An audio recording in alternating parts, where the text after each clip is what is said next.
Most of us often chase rather pumps than established memes. And a green candle is somehow spoiled for us until it's screenshot. We stare at charts, forgetting it changes nothing. We watch charts, but not ourselves. This is a disaster. For as a result of confusing dopamine hits with actual profit, we are destroying our net worth. We are so tied up in FOMO and charts that we've lost all conviction. Time to wake up. What is alpha? Obviously, nobody can say, because it isn't just drawing lines on charts. It isn't rotation meta, that's just an idea.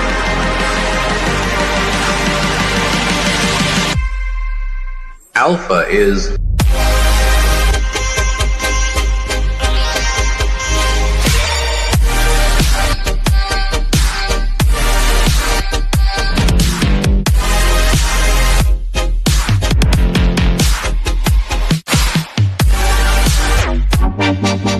the Giga cycle cannot be explained in words. Yo, yo, yo. Yo, yo, yo. Something's distracting Shiny. Is it a pop-up window? What's freaking you out? Oh, that was an anticlimactic start. Do you have a comment that was hovering over you? Did you guys see my amazing did you hear my awesome intro? Mm. No, well, just the standard Giga one. Yeah. Oh no, dude, I wrote this whole thing. It was like this really amazing soliloquy, but Really? Well, it didn't happen. What kind of poem? It's a soliloquy kind of poem. That's a haiku. It's above my pay grade. I don't actually know what it is. I don't know. Haiku is 757, isn't it? I think it's soliloquies when like someone's speaking in a play or a movie and no one else can like kind of hear them. It's like a That's a monologue, I think. No, a monologue people can hear. Soliloquies. Not like, me. I tuned it out. If I had to play, I'm tuning it out, dude. You're a soliloquy. Yeah, so welcome back. I'm a bit of a soliloquy myself. Mang's not here today, so we're talking about some ancestral tenets here. I know, Shill, you really requested this one. Said you're a big ancestral tenets guy. So what did you mean by that? Just gonna sewer me, throw me under. I'd like to know as well. Yeah, I study all the ancestral tenets. I would love to get into it more, but I think that I just want to hear what your thoughts are, Shiny, on what you. No, bro, we got time. We got time. Yeah, go ahead, bro. What was that? Yeah, no, I'm sorry. I actually got to go take care of something real quick. So I know one of the biggest things you wanted. Ancestral tenets basically just mean being more aligned in nature and focusing your health on more of a natural balance. More, you might be more of a hunter. I might be more of a gatherer. Different strokes. Touch grass, if you will. Yeah, you might want to touch grass once in a while. So I know that was one of the big things. You're a hunter. That was one of the big things you wanted to talk about was procuring food in nature. So that's a good place to start. Yeah, no, I mean, I was brought up in the Pacific Northwest, and we had a house out in the San Juan Islands. So yeah, I grew up fishing. Didn't do a ton of hunting until I got into college, but as far as fishing goes, like any fish we had, we'd go catch it ourselves. And I've always been a proponent of what you kill, you eat, and that's kind of how I was raised. Was being a part of that process. I think it connects you with the food, and it allows you to respect where it comes from.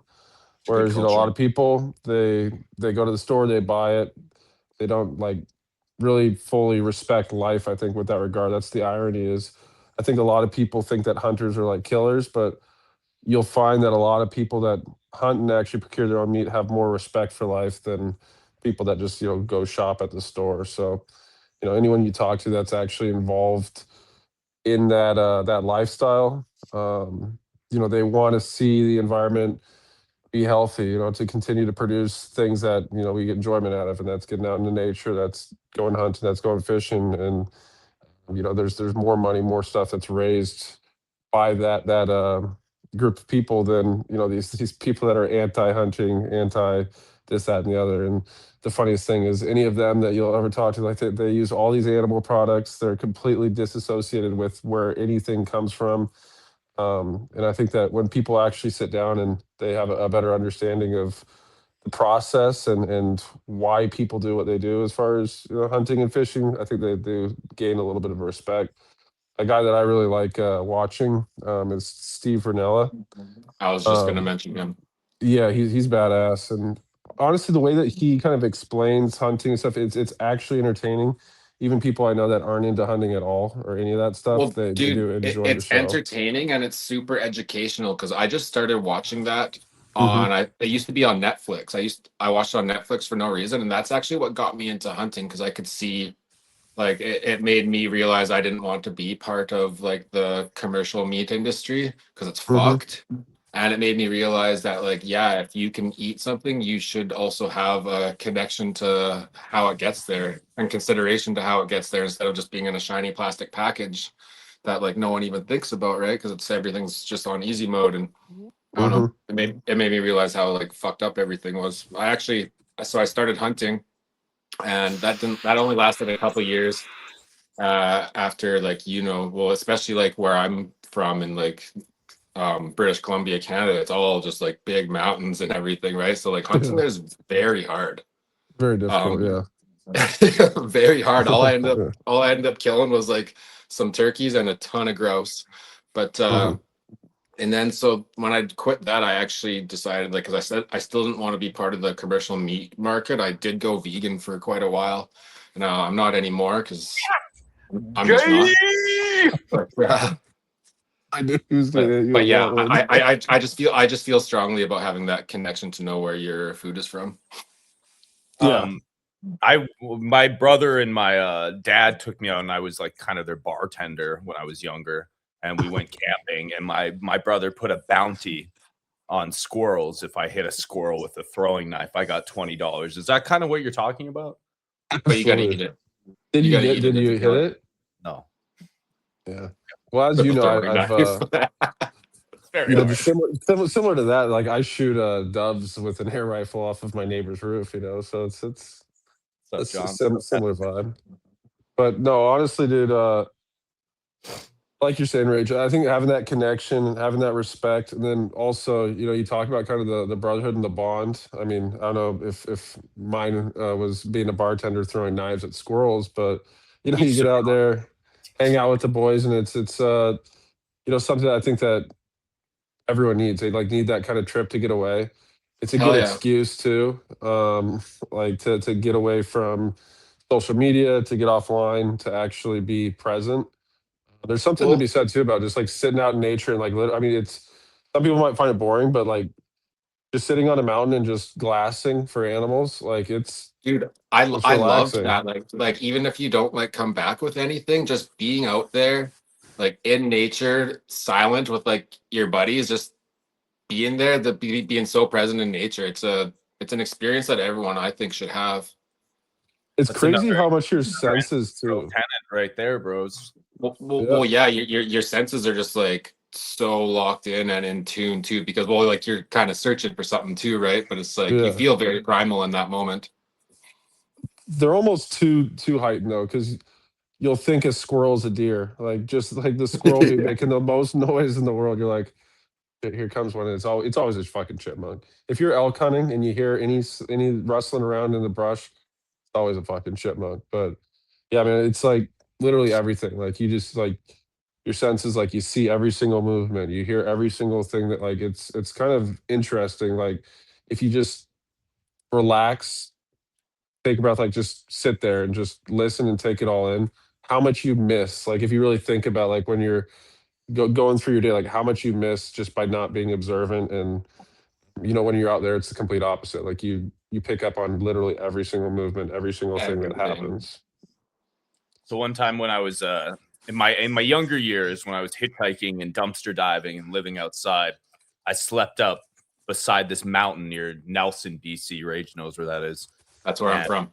yeah, so I climbed out. You know how there's kind of like that mountain, like east of town or whatever. There's like, you kind of go up, there's a mountain, maybe like 20, 30 minutes. I started climbing. Like behind the city, opposite the lake. Maybe I can't remember the geography here. Everything's a mountain there. But I was sleeping up near this cliff, and in the middle of the night, I heard something up on the cliff, and I kind of looked up, didn't see anything, turned my flashlight on, went back, heard more scurrying. I was very freaked out because, like you said, you're in nature, your senses are heightened, and then all of a sudden something jumped off the cliff, and it was a skunk, and it landed in my lap. Heightened senses. Scared the living shit out. It jumped up like with little skunk eyes. It was like, yeah! Didn't spray me, but it freaked me out so much I had to run into town and slept in the yard of a senior citizen's home. So I think this is kind of what we're talking about, right? Yeah, Rage was talking about very similar. Rage, you're talking about grouse. Grouse might be the most terrifying animal in the forest because they just catch you off guard. Yeah, you'll And like they're they're so fucking stupid. They'll pretty much let you step on them before they notice you, but then they're like, yeah, they take off, and it's if anyone doesn't know what a grouse, it's like the loudest noise ever, and it will give you a heart attack. Because they gotta fucking flap their fat ass out of there. I'm convinced more elk hunters die every year from grouse heart attack induced situations than like a mountain lion or a bear attack. Like 100%, no doubt in my mind. 70-year-old walking around, steps on a grouse, he's gonna have a heart attack. Unless you're hunting with Dick Cheney. Yeah, dude. That was unreal. Just face shot. Fucking, I don't know how you do that. Like, that's just wild. And that was just like his hunting partner, right? It wasn't like one of the Secret Service people. The guy didn't die though, did he? I thought he lived. No, yeah, I think it was bird shot. Since I think that they were hunting for like quail or something like that. So he's a really, spread. small. Yeah, it's like he just got peppered pretty good with some like pea gravel size shot. Not a nice scar to have though. No, not ideal. Maybe it's like he's got like metal beads and stuff in his face now, and it kind of looks cool, like it shines if it catches the light in a almost certain way. Terminator-ish. Yeah. Girls probably dig that. Oh yeah, 100%. Oh my God, did you get shot in the face by Dick Cheney with bird shot? That's so masculine. Yeah. It's kind of like my scar on my forehead. I got attacked by a shark, but it was just there were shark jaws in my room when I was like 12 years old. I was hanging Christmas lights in my room, and I bent over, and the fucking tooth went through my head. So I'm just like, yeah, dude, I got fucking bit by a bull shark. This is a very dangerous shark. Very aggressive shark. It really is.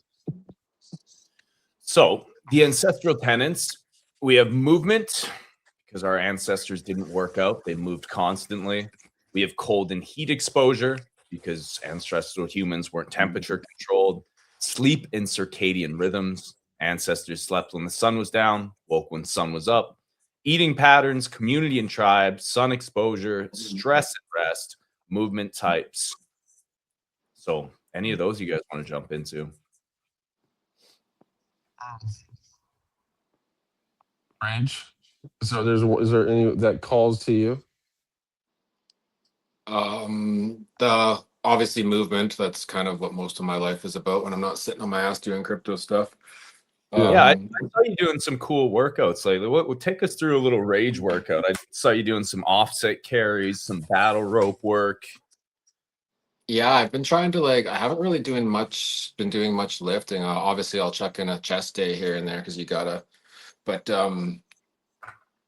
I've been mixing it up. I've been training my girlfriend as well because she trains me for mobility. She's an awesome mobility instructor.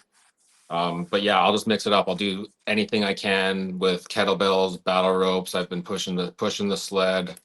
I don't know if they have a belt there to drag the sled. I'm gonna look tonight actually. If my toe holds up, I sliced part of my toe off this weekend. And then what I'll do is I'll just make circuits and do sets of circuits until I'll usually do 5 because 5 sets of a whole circuit kind of leaves you empty.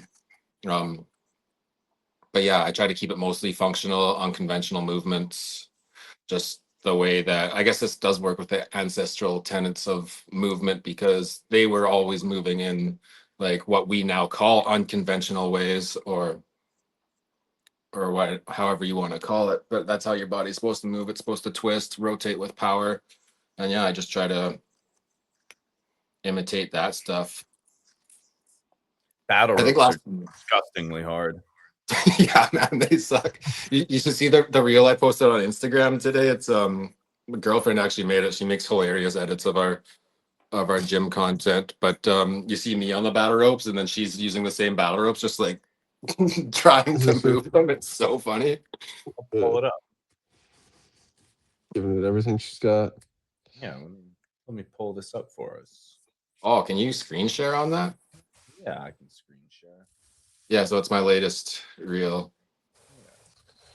I mean, even at like the high level, like movement, you can tell like people that just don't move how like much just lazier they are. Like just their minds are always shut off. They're lethargic. Like if you just get up and move, like it literally doesn't take much to just kind of get your body going. You know, Dude, even going for walks, man. Yeah, it just clears your mind. It gets, and it benefits all aspects of your life. Like a lot of people, I think whenever they hear about working out or anything like that, they just think of the physical aspect of it. I like to talk about the mental because that's the biggest thing that I saw as far as improvement for me. It's just I have way more energy throughout the day. Like if I start my day by going to the gym or doing something, active in the morning, it just makes me more, alert, more aware, just more focused throughout the entire day, and it's going to benefit anything you do. Honestly, I've like built this body because of what it does for me mentally. I'm like depressed and psycho if I don't move. Mm-hmm. A couple days off, I really see a significant degradation in my overall energy, vigor, happiness for life, and just general well-being. Takes about 3 days of sedentary existence, and I'm kind of like, I'm okay. You gonna play that reel? I was excited to show you guys because it's actually pretty funny. Yeah, I can play the reel. Yeah, that one. Let's get some volume on this bitch.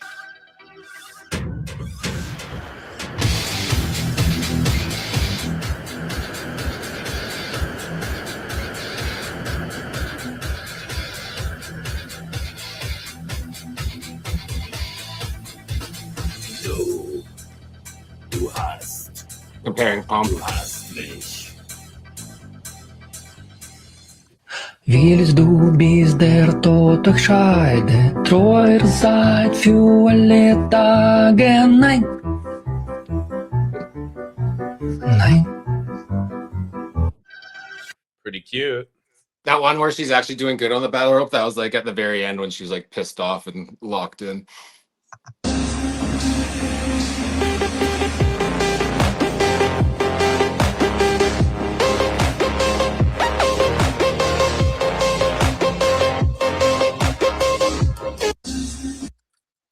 Want more of these workouts, you can check Rage on Instagram or follow his Twitter at Rage Beloved on Instagram. Rage Beloved everywhere. At Rage Beloved, absolutely everywhere. I've been doing a different program, basically, Riley that came on the show. Yeah, we follow each other on Instagram now. Yeah, Riley's fucking awesome. We gave you guys a workout a few weeks ago, one of his other workouts, and then I got the most recent one because he teaches a fight camp in the States. So he gave me a 4 workouts a week workout. I've been modifying them a little bit, adding stuff, but what I did those workouts are hard. I looked at that program. Yeah, so this is this I don't know if maybe he gave you this one. It's his like fight conjugation one. It was the one last time I think that he was on stream with you guys, and I got you to send it to me. Yeah, so this is a new one. I'll ask him. I'm sure I can share this one with the community. So if people are interested in that, let us know. Let us know in the comments here. Let us know you're alive. I added a few things. So I did some sled pushes at the start of it, 80 yards times 4, box jumps, which I almost fucked up my toe. I told you guys. I'll tell the stream. You're both towing each other, huh? Yes. I think dude, I sliced off the side of my pinky toe on a sharp rock.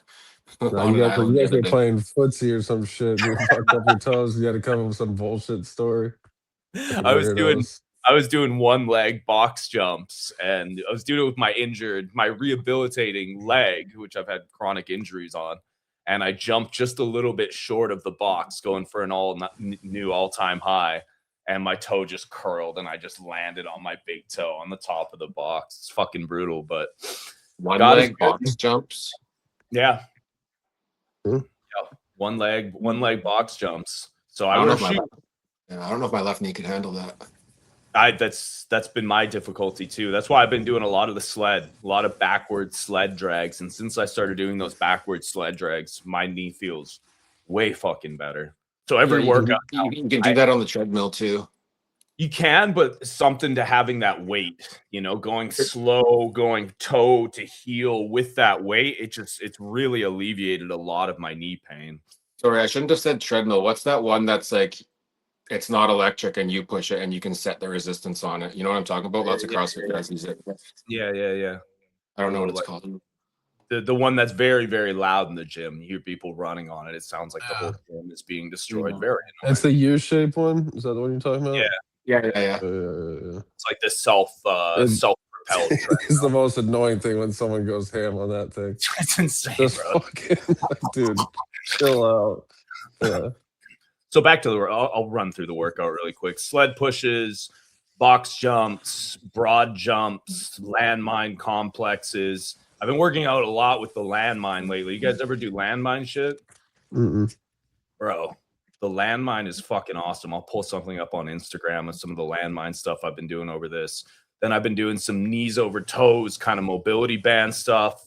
Then I did trap, big bar squat jumps, pendlay rows, went for an all-time high, failed pretty hard there. One-arm kettlebell swings, and then another kettlebell move where you kind of like press and snatch and support it all with your wrist and then press overhead. It builds just gnarly fucking wrist strength. And then some farmer carries to. What do you need wrist strength for? Is there a particular exercise you're trying to get better at, or? Jay Owen, you should do the one-armed farmer carries. Yeah, I do. I typically do the offsets. I just wanted to switch it up because every week I've done offset carries. So I did farmer carries this week instead. Switch it up, let the body adapt. So I'll run a program like this for a month, and then I'll get a different program to keep the body constantly just adapting to different stress, because your body adapts so quickly. If you do the same shit every single week, it gets really efficient and you don't get the same kind of shock to your system. True. So even if you're just working out at home, like doing variations, run something for a couple weeks, then do a variation, and you're going to get so much more out of it because the body adapts so fucking quickly. A lot of people plateau because they keep doing the same thing over and over. But even just doing a variation, instead of doing instead of doing a normal deadlift, do a squat deadlift. A what? A jump deadlift, or a sprinter deadlift or something. Like, just do variations of it. Yeah, and I love doing the B stance. I think B stance and sprinter deadlift is the same thing. I think they're similar. I have to look. Let me show you what I meant with the landmine. What have you been? While I pull that up, what have you been working out, Shill? I imagine you just kind of doing like shake weights. Yeah, mostly shake weights, hip thrusters.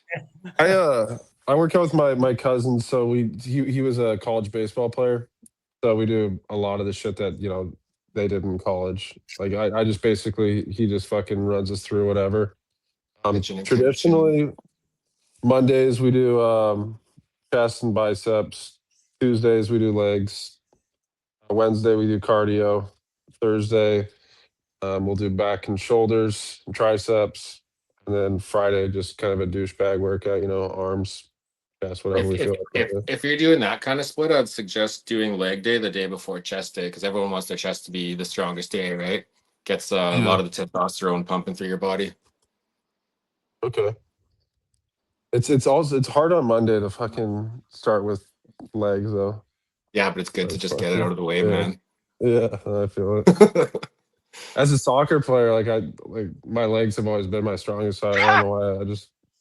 I knew I was gonna get hammered with that one, but I didn't know I was gonna be tall, so I had to fucking play a little shrimp sport, and then I got fucking tall. And another hack is, if you do your leg day on Monday, everyone's doing chest day on Monday, so you get all the equipment to yourself, and then Tuesday, for whatever day's your second day, you get chest, you get all the chest shit to yourself too. It's pretty good. Yeah. The only thing that does sometimes screw with all that is, you know, talk about ancestral tenets. If it's hunting season and fishing season, sometimes end up doing that depending on weather and, you know, the different catch reports and all that. Like right now, the white bass should be running. So that's a pretty fun time of year in Texas. There's a fish called white bass, and they flow into the creeks to spawn, and you get a limit of 20 fish per person. So I try to load up the freezer with those because it's just a good, like, you know, white meat fish. It's a lot like Are tilapia. they bass? Are they bass that are white? Yeah, kind of. They're like a silver fish. They're not billy bass. They're not a largemouth bass, but they look like stripers. If you're familiar with like a striped bass. No, I've only seen wide mouth and the other common one. A smallmouth. Yeah. Yeah. They're called bass, but yeah, so they look like a striped bass, or like a silverfish, yellow eye. But yeah, man, they're not big. Like a keeper's 10 inches. They're anywhere from like 10 to 16 inches. 16 inches would be a massive one. But you know, if you get 20, you're probably getting about 5 pounds of meat. If you can get 5 pounds of meat every day for a month, you know, it adds up. Have you ever fished for steelhead? I actually did that. So I have unsuccessfully most of the time, and I finally was able to catch some steelhead in October of this year. Well, I think that's the allure, right? Most people are unsuccessful because they're tough. Supposed to be a pretty hard fish to catch. Yeah, and they pound for pound, they fight real hard, and you're fighting them in very fast moving water. So if they pull you into fast moving water, it's a bitch. I read Stephen Ornella's book. I can't remember what it's called, but he just talks about all the times he went steelhead fishing in his life, and it sounds like for him, if it's that hard, like it's got to be hard. Yeah, they're not. It's like most people, they'll go with a guide just because those guys, like, literally that's all they do, so they know exactly where they're going to hold. The main thing with any sort of fish, like whether it be steelhead or salmon or anything that moves into rivers, you got to just kind of study where they're naturally going to want to hold. You know, they're usually going to want to hold it in an area where bait fish are going to get pushed into. So if there's like a kind of a slower moving water by fast moving water, they like to hang out in that slower moving water right on the edge of it, because then so they can cherry pick bait fish, and then they just fucking ambush them.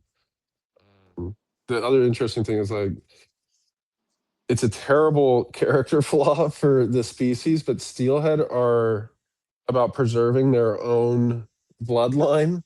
So they actually eat the eggs of other steelhead. So it makes really good bait. Yeah, they're like fucking, they fuck themselves over. Like, it's crazy. That's some Daemon Targaryen shit, eh, Shiny? Yeah. Yeah, they're cool fish. Let me show you this landmine shit. Are you doing like that kind of shit, like down to a squat and into a lunge kind of stuff? Yeah, here, I'll show you. This is a good video. Need some volume. Oh, there is no volume on it. It's very kind of like explosive fighter style. Yeah. I see a lot of guys in very tight clothing doing that at my gym. Usually colorful clothing.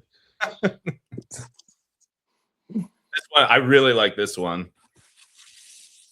This one I always do. It's good shit. Good rotational strength and shoulder movement. See, being a meme guy, I immediately think like it'd be funny to do voiceovers of the guy going, "Yeah," like every time he fucking like finishes. I do make little noises. I bet. That's what we should be doing, is, you know, some more like gym edits, like putting different. I never used to be a grunter until I started doing like the functional and unconventional stuff, because it just, I don't know. It just naturally comes out. It's just Yeah. But they say in tennis that they too. Except for mine, I'll just usually be like, "Fuck." You remember that show Sports Science? You ever watch it? No. So it's on ESPN, and they like study, you know, shit just to see like how difficult certain things are, or, you know, just study different aspects of sports. But they said tennis players, like, you know how they grunt like every time they serve? Yeah. it actually gives them like 15% more power or something. I think is what they were saying. So if they That's like like didn't old grunt, karate shit, bro. uh, That's like old karate shit. Like, yeah. yeah, apparently it works. Yeah, if you grunt, it actually does produce more power. Yeah, it does. It also intimidates the person across from you. They're probably like, "What the hell is that?" Makes them totally wet. Or makes them wet. Yeah, Here, let's get a see. little hard. Probably difficult to fight with a boner. It would be. There he goes. Today, grunts on the tennis court have given the words tennis racket a whole new meaning. Some exceptional love that. grunts have been reported to hit 105 decibels. That's louder than some motorcycles. Oh. So does grunting really help a player? Well, yes and no. Oh. Emitting a loud grunt might help psych you up, but it's not the noise that helps physically. What helps is the short, powerful exhalation of breath that comes with the grunt. Studies have shown that when a tennis player exhales quickly and forcefully, core muscles tighten and the upper body becomes more stable and can more efficiently transfer energy to the ball. In fact, using this breathing technique can increase ball velocity by about 4%. But if you It was do 20 years ago when I was later, going to watch this. the timing can definitely have an effect on an opponent. Testing indicates that a loud noise, which coincides with the ball's impact with the racket, can delay an opponent's reaction time by 0.03 of a second.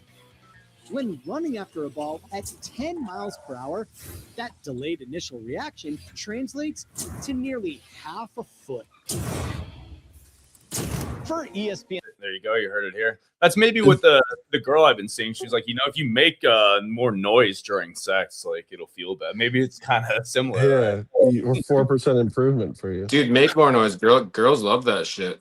Apparently, lots of guys are just super silent. And honestly, I can't see you being a silent dude, so that surprises me. I'm very stoic. I just. Dude, that's weird. I don't know. I heard the potato said she had you squealing, man. I'm very, very stoic out there. It's just kind of like my poker face. I don't want them to know. Like, I don't want them to have an edge and know like what feels good. I want to control this. It's very ancestral tendency. 100%. Which one would you say that falls under? I would say that probably falls under stress and rest and movement types. Yeah, because it's like very ancestral. Cortisol spike. Yep. What about the temperature one? Not talking about you having sex, but just one of the tenants. Yeah, cold and heat exposure, because obviously that happened very naturally for our ancestors. They weren't having to hit a cold plunge. It was just cold as fuck sometimes, or it was hot as fuck sometimes, depending on the type of year, which would, directly benefit your health in terms of circulation, hormonal benefits, which creates adaptive stress responses. Cold water equaling an immune boost, brown fat activation, mental toughness. I haven't been hitting the cold plunge as much as I should, though, just because I usually hit the sauna after the workout, and for obvious reasons, or maybe not obvious reasons. You don't want to cold too much afterwards. I fell off on both of those. The gym I go to now doesn't have either, so. Oh, it's rough. I do the sauna after every workout, but yeah, we don't have a cold plunge at our lifetime. 20 minutes away, I guess they have them, but they still haven't put them in. They're supposed to. The thing about going to the sauna after a workout in Bali and then not cold plunging is, I don't know about you, but it keeps me sweating for a long ass time after. So I typically just cold plunge for maybe like 40 seconds after the sauna, just to kind of, and then a cold shower afterwards. Because otherwise, especially if I do it at night, it is sweating in the sheets. Been sweating in the sheets the last couple nights. It's just super humid there all the time, or just this time of year? This time of year. The summer is actually like it's drier air and it cools down at night, which I appreciate a lot, because I'm a sweaty fuck in Canada, Is it inverse there? It might be a stupid ass question, but is it same? It's the same. Okay. Well, it's rainy season right now, and then the summer's dry season. So that's that. It is our winter, kind of right now, but it's not a winter. It's just rainy season. The temperature is pretty much the same. It just rains a little bit more. Yeah. Yep, we're in our storm season. It's fucking just constant, just lightning and torrential downpour. Then it goes away. Makes Does it get pretty it must be pretty humid where you are too, eh? not as bad in North Texas. You know, like if you get into South, like Houston's an absolute nightmare. It's like you're fucking in a wet fart all the time. It's not good. Balling's a wet fart right now. Yeah, but like up in North Texas, I mean, it does get humid, but like if it's before a storm and it hasn't been rainy for a while, but it's not terrible. It's mostly dry heat. Yeah, I mean, like right now it's we also have the weirdest fucking weather this time of year. Like it'll be 90 degrees one day and then it'll be 45 the next. Very bipolar.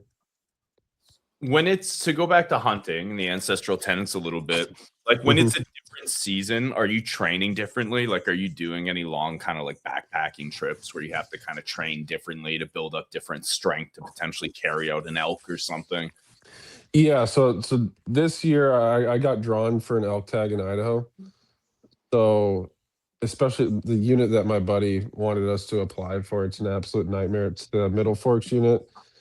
And it's like known to be one of the most difficult hunts in Idaho for multiple reasons. The terrain's terrible. The elk are not very abundant, so you have to do a lot of moving. If you're in an area that's densely populated, you know, mostly you just get to a base camp. You maybe hike mile from your base camp, sit on a mountain, look for an animal, stalk it. But in this unit, we're going to be having to move probably like 10, 15 miles a day. Damn.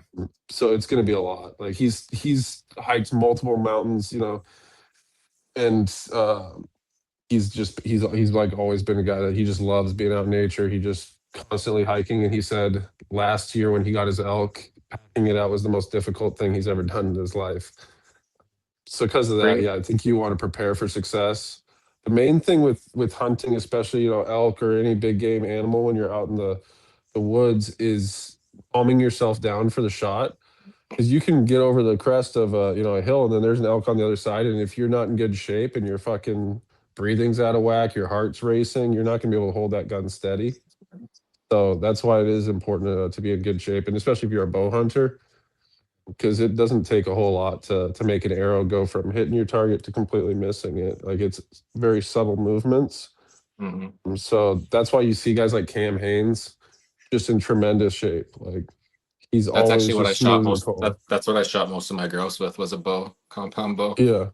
Yeah, they're fun. I mean, it takes a different breed of person. Like I admittedly, the reason why I was into bow originally was because I had enough space in my backyard where I could practice with it, and I wasn't very, comfortable shooting rifles because I didn't grow up with it.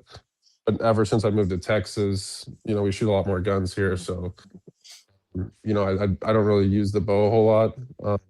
Also, I eventually got lazy and moved to using a 22, but bow was more fun. Yeah, it's more fun. So the issue with big game is tracking the fucking animals can be an absolute nightmare. Like, because with bow, you're not going to drop an animal immediately with a bow. Like, you're going to hit it, he's going to run, you're going to have to wait, you're going to have to get on the blood trail, and you're going to have to like go find it, and it could take hours. Like, it's not easy. Whereas a rifle, you can drop them immediately, or if they're going to run like 100, 200 yards if you put a good shot on it.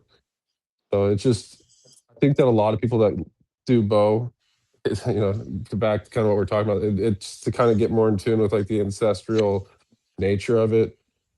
To like, it's just more of a, you can be more proud of like using a bow, like, because it takes a whole lot more. Like, you have to get close to that animal. Like, there's a lot more variables. Wind's a massive factor.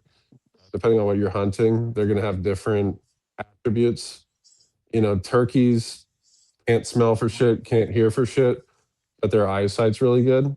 So it's just about not doing quick movements. You want to be really camouflaged, just real slow, you don't want to be herky jerky. That's when they like pick up their head. They go, oh, fuck you. And then they fuck off. Pigs have the best sense of smell there is. So with pigs, you just always want to make sure you kind of figure out where you think they're funneling in from.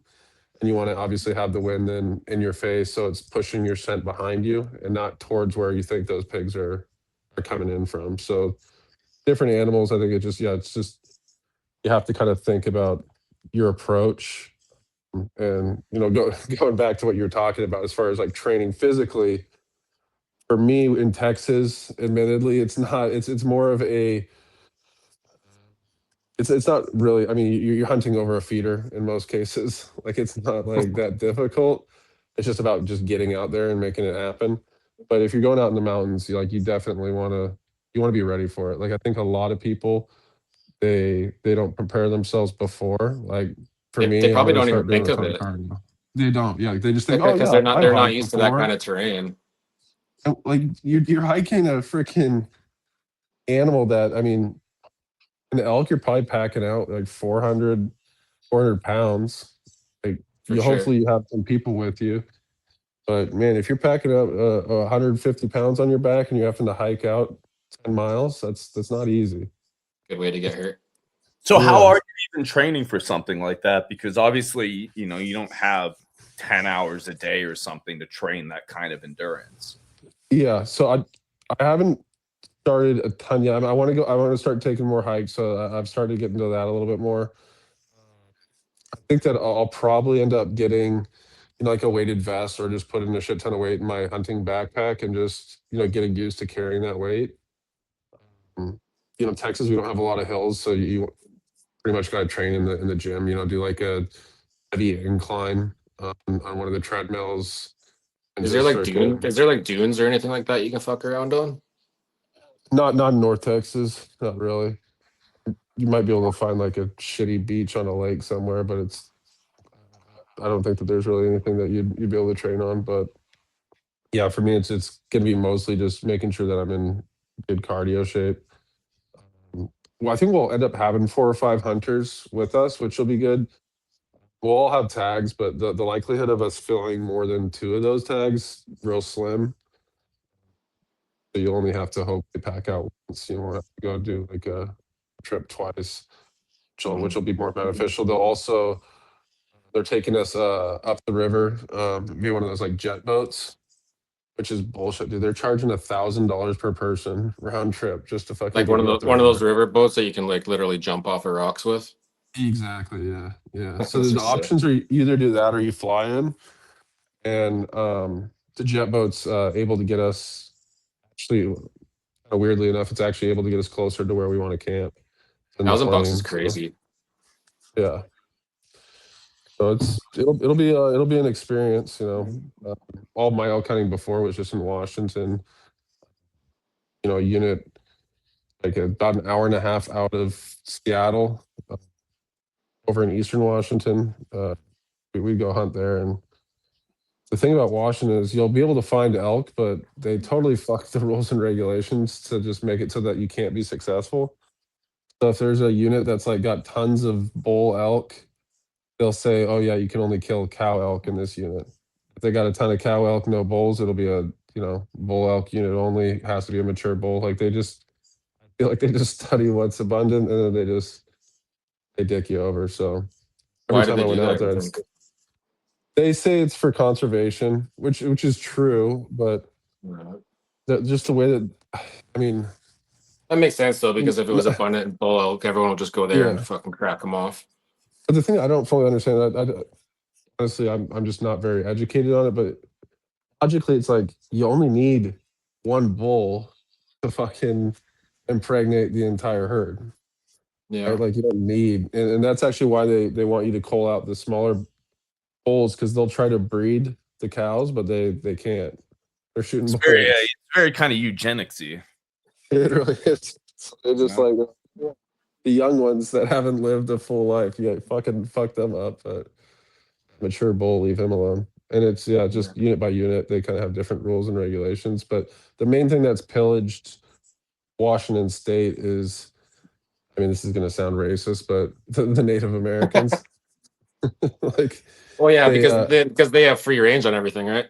exactly, yeah. So there's no rules and regulations. They're sovereign nations, so they basically they regulate themselves, and they say, oh yeah, it's for our family and our friends and stuff. And then you'll see them on the side of the road like selling elk and salmon. You'll see them like running a gill net clear across the Snoqualmie River, basically not allowing the salmon to get to their spawning grounds and killing them before they have an opportunity to lay the eggs. So I feel like that's what it is. They tell you it's global warming, Does anybody which just makes go to no like the sense. top of the rivers and just grab the salmon once they die? Doesn't that seem like a good kind of tactic? Is that too far? Is that too isolated? Because most of those salmon are so exhausted by the time they get there, they die anyway, which is fucking crazy. Like if you ever seen salmon spawn, it's one of the wildest things ever. Like literally just going upriver, but they just die at the end, right? Does someone just go up there and grab all the dead salmon like as they die? You seem like that would be a bears. Yeah, the bears, the scavengers, they might turn it into dog food, but as far as table fare for humans, it's no good. Why is that? When they're spawned out like that, they've exhausted so much energy that the protein in their meat has completely deteriorated. It's like eating rotten flesh, like literally. Get that with like when you kind of get like a similar, wouldn't if you're bow hunting, right? Let's say you shot one with a bow and they run forever, wouldn't that really affect the quality of the meat? All of the cortisol, stress hormones, everything that gets released in that last little, wouldn't that? Yeah, it can for sure. Yeah. That's why, if they say like with bow, it's more like sporting. But if you're strictly out there, like I want to get meat, like fucking. I don't think bow hunting, like my personal opinion, I don't think bow hunting big game is very responsible. It's the reason why it's not in most cases because people they overestimate their skill set. There's a big difference between shooting a fucking foam block in your backyard and shooting, a massive bull elk. Like it's a completely different game. You're like your adrenaline, because like I was talking about kind of with bow, the slightest movement is gonna throw your arrow off like 3 feet. And your like practical target's like that big, like Ideally, where you yeah, want to hit it. And that's insane. Like 100-yard shot is like not gonna happen with the bow. Like what I was talking about the tracking aspect, like so you can kill an animal, like with a liver shot, you can kill an animal. I mean, even with a stomach shot. But with a bow, like you really want to put it in the lungs at least. Ideally, you hit it in the heart because it's going to bleed a lot more and it's going to allow you to track the thing. One of the worst parts about pigs is they got such a thick hide that tracking them it's really difficult. Like they're not going to bleed that much. They don't leak much. No, unless you got them in the heart. Like anything that gets punched through the heart, it's going to bleed. But I've taken down a few pigs in my day. Big hide. Yeah, a little potato. Is that the potato Shill was talking about? No, it's like you said. I mean, I wouldn't say it's unethical. One of the crazy things. Have you guys seen that guy that he hunts with a spear? No. Like he hunts black bear with like a spear, and like he posted a bunch of videos. Like he was like everyone loved watching his content, but he was. Does he throw the spear? Yeah, like he sits in a tree stand and just fucking nukes them with the fucking spear. And I think Canada actually outlawed it because people were upset and up in arms. It's just too badass. They're like, sorry, sir. This is incredibly badass. I think the same motherfucker was killing bears with a blow dart. Like just like a poisoned blow dart. Like so a blow dart, like if it's sharp enough, you're just you're punching a hole through its heart, and like it's gonna die, but it's gonna be a process. And like it's not gonna bleed out super fast. But if you have a hole in your fucking heart, you're gonna die. Even if it's a small one.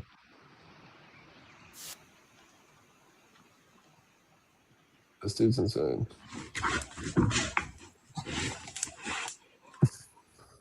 Damn. A clean shot. That thing must be heavy, hey? Yeah, and it's got a massive the shaft must be steel. Yeah. Holy shit. You really just nailed it perfectly, huh? Yeah, he's good. No, it's like that's the thing. It's like they outlawed it, but that guy, I mean, that bear's dead within a minute. Like he did not live long after that shot. Did it So go it's right just- through it? It's really small on my screen. Yeah, it's Yeah. it's not big on this one either. You can't really see if okay, lifting a bear's head with a spear. Peta hates this stream. Retweet this stream if you want to stick it to Peta.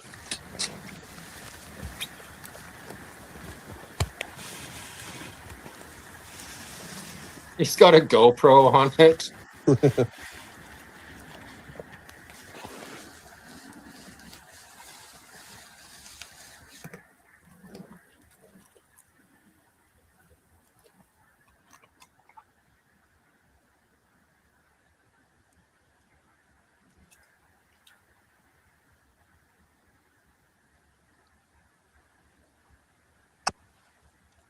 I kind of feel bad, bro. It's such Yeah, a cute, I do too. That's not cool.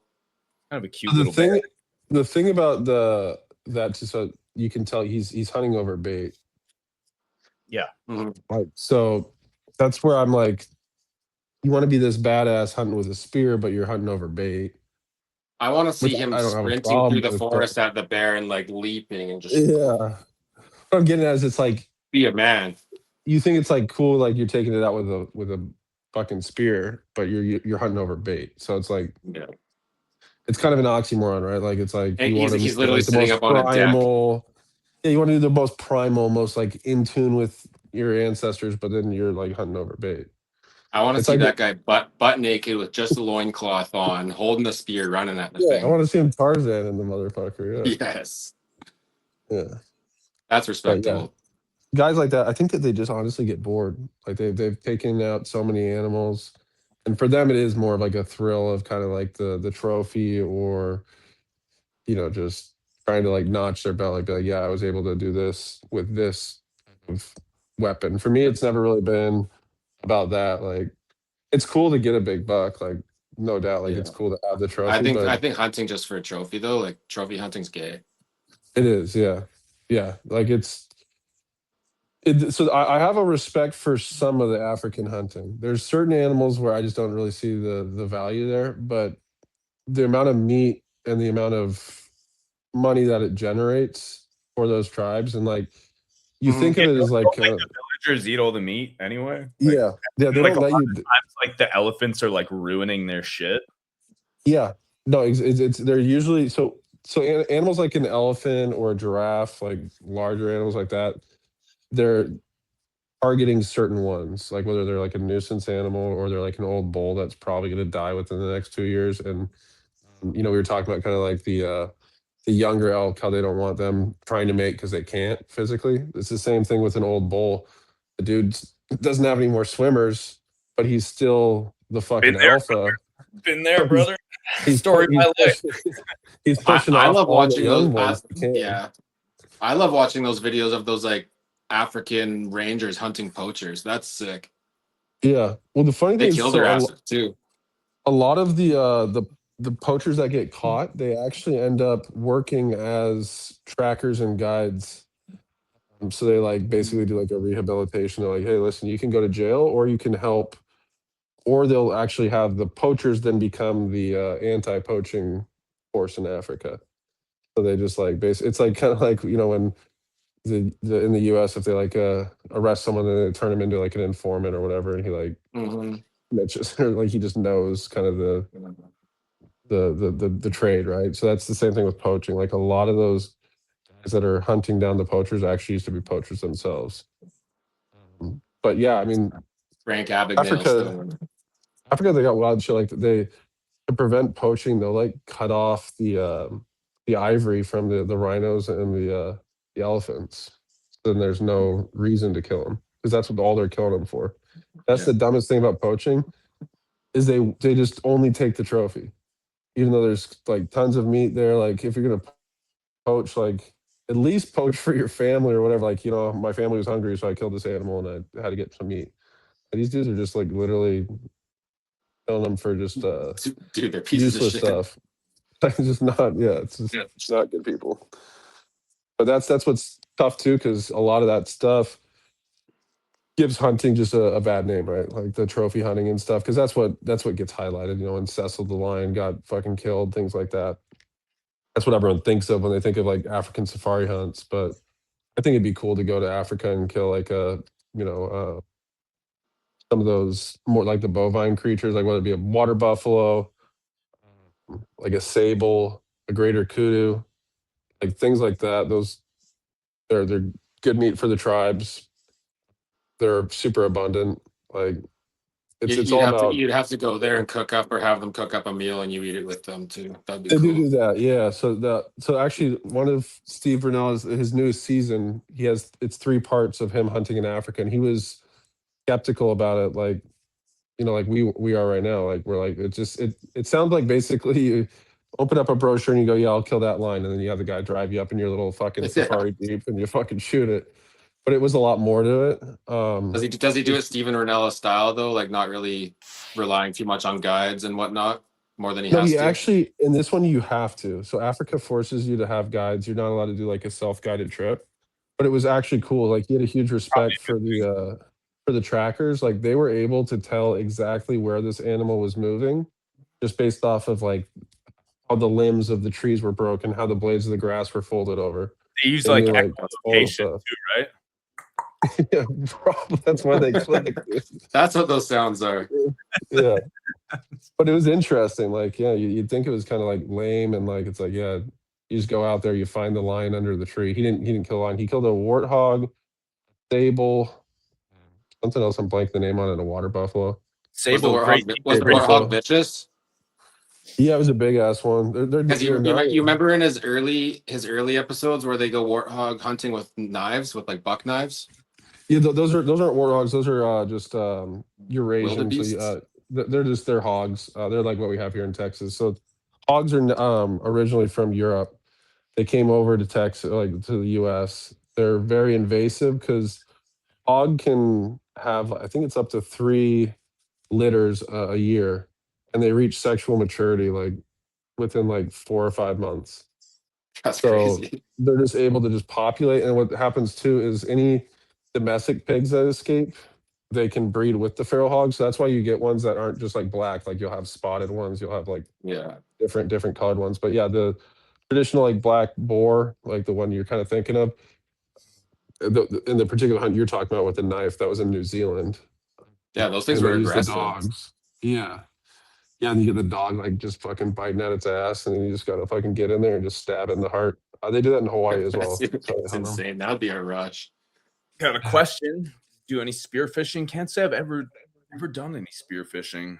It's I've done a lot of free diving with a lot of fish, but I don't know. I feel like the fishes are my friends, not food. I've never spearfished, and it's embarrassing to admit, but it's more so because of my lack of swimming ability. But spearfishing, I think it's badass. Like it's the blackest thing about you. It's definitely not below the belt. That's the whitest thing about me. But yeah, dude, it's cool. I think that spearfishing, there's like a lot of nuances to it. Again, it's not like something as simple as like you think, oh, you go down to the reef, you fucking kill a fish. Like there's a lot of different techniques and stuff that they use. I know like they'll like shake up gravel in order to imitate like a certain fish or whatever to like bring them in. Like there's a lot of different things that they do, but it's really physically demanding too, depending on like the surf that you're doing it in. Like there's a lot of cool things too you can do with spearfishing. I've wanted to do it again. I just need to get better at swimming. There's I think it's sweet. We're really close in Bali to like the greatest kind of free diving spearfishing island in the world. It's this tribe that's been adapted for hundreds of years. They can hold their breath insanely long periods at a time. And you see they have these little wooden goggles and they're just smoking all the time, and they can hold their breath for 4 minutes and walk down the ocean. That's the most impressive thing too, is how long those like the free divers and the spear fishermen, like how long they can hold their breath. 2 minutes is a long time free diving. That's usually the longest I would hold my breath, like doing caves and shit in Tulum. And 2 minutes feels like a long time if you're moving. That's what I think what can be sketchy about free diving and spearfishing too, is because you get like locked in on a fish, you're like chasing it, and then you realize, oh, I need to go take a breath. You like look up, you're like, holy shit, like And you're all of a Fuck sudden in yeah, panic man. mode. You know, Yeah. a lot of Navy SEALs die from free diving because they're just so good at pushing the limit. Mhm. So they actually end up being the people you'd least expect to die, but because they can just keep pushing themselves mentally, it just takes one blackout, which can happen at any time. I used to go free diving, cave diving in Tulum a lot, and my friends were always very horrified that I would do it by myself because it literally just takes a second being in a cave to black out and you're done. Mhm. Still here, motherfuckers. Intense. All right, boys. That was fun. Those are some ancestral tenets. Go out there, hunt a goldfish if you need to. Go to a mall. Maybe you're not around a lot of wilderness. You can go into a mall, go into a koi pond, get wild. Do what it takes. Eat a It's goldfish. not the best table fare, but you know, why not? You could do that though, right? Like if you're a Somali or something. Dude, the weirdest thing is to get at. I think fishing, it's always going to open up like, you know, racial things, but the only people that fucking eat like carp, Easy. koi adjacent, Asian Carp, people love them. They love them. And actually, honestly, Eastern Europeans. Dude, You know Chinese why? people They eat love- everything. Everything, bro. Yeah. They're like, oh, a rhino dick. It's fucked up. Eastern Europeans, they love fucking carp. Couldn't tell you why. It's disgusting. My grandpa Isn't used to tell it us. just like big soft whitefish that's really bony? It's really bony, yeah. My grandpa, and a lot of grandpas, I think, have this same thing. He claims it was him that said it first, but he says the best way to cook a carp is you get a cedar plank, you throw it over the barbecue, you cook it, you know, low and Throw slow. in the garbage. Yeah, you throw the carp in the garbage and you eat the cedar plank. He says that's the best way to eat it. So, yeah, I don't know why there's, but you've also, if you different people you talk to, they'll be like, oh yeah, carp's great if you do this. Like the Boston, the Czech Republic, and their Thanksgiving equivalent, they would eat a carp instead of a turkey. I've never been a fan of like white fleshed fish. Like halibut can be pretty good, but for the most part, it's kind of just like it tastes like whatever you put on it. And I feel the same about lobster too. Go ahead. I love lobster. Crab's good. Depends. Crab has some flavor. Lobster, I like the cold water lobster. Like, The old bugs of the sea. man, isn't that the funny? Like the ugliest fucking things taste the best. And crab is a literal That's like what I've been saying. Stop fire. Guys. That potato tasted great. The uglier the berry, the sweeter the juice. They actually say that, like, ironically, that is true about fruits. Like the bruised, fucked up ones are usually sweeter. I mean, Oh yeah. don't judge a spud by its cover. All right, good shit. Anything you guys want to say? Let's bring it home. It's been an hour. I'm good, man. Yeah, it's Appreciate you guys. It was fun. just tuning in. Mang couldn't join us. He had an important audition for, I think, a musical, something like that. He was. I thought it was So You Think You Can Dance. Well, a lot of Was it people don't Rent? know, but Was he's- it Rent 2, I thought. It was something like that. It was they have AIDS again, but this time more AIDS. Rent too. Everyone has AIDS. It's Yeah, no. it's People don't know this about Mang, but he's a triple threat, man. He can sing, he can dance. I mean, if you consider tapping dancing, he's a great tap dancer, though. Dude, They put dance in the name of tap dance just to make sure you know it's dance. Yeah, just so you. So send some love, guys. If you're listening to the stream right now, let's hope Mang gets that audition because yeah, it fingers crossed. means a lot to him. He's been training his Good luck, whole life. man. It's gonna be Good a luck. lot of liquidity injected into Giga too, because I think he said he's gonna make over $40 a show. Yes. Plus Whoa. incentives. He said whatever incentives mean. Yeah, he pawns off the flowers he gets at the end of the show too. He says he gets about $3 to $4 for those. It all adds up. ECA. Green dildos incoming. Good shit. How much? Oh, we got a great question before we end. How much X will it go from here? Great question. Much X, I think, sir. Many X. Many X, sir. Many X. Stay motherfucking Giga. Probably getting close to a bottom, boys. Hold strong. And stay motherfucking Giga. Peace. Most of us often chase rather pumps than established memes. and a green candle is somehow spoiled for us until it's screenshot. We stare at charts, forgetting it changes nothing.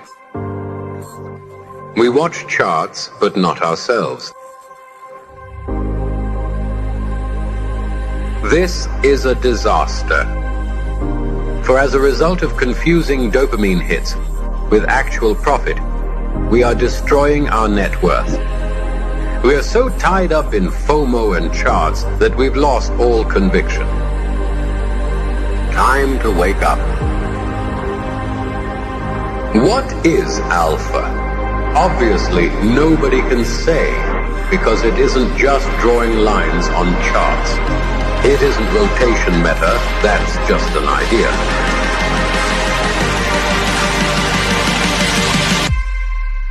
Alpha is